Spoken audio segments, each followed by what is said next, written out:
रमजान का बाबरकत महीना था। फजर के बाद अली ने मस्जिद से निकलते हुए दुआ मांगी। या अल्लाह, इस रमजान में मेरे लिए आसानी पैदा फरमा और मेरे रिस्क में बरकत अता फरमा।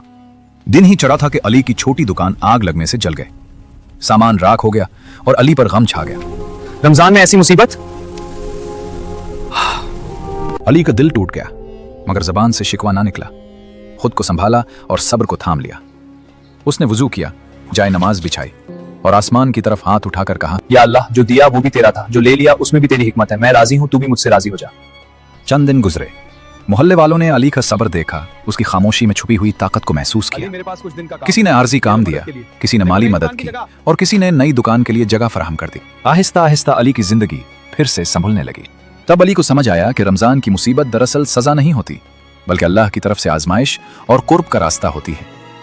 वो दिल ही दिल में मुस्कुराया और शुक्र अदा किया। जो शख्स रमजान में सब्र, शुक्र और दुआ को ना छोड़े, अल्लाह उसके लिए वहां से रास्ता बना देता है जहां से उसे गुमान भी नहीं होता।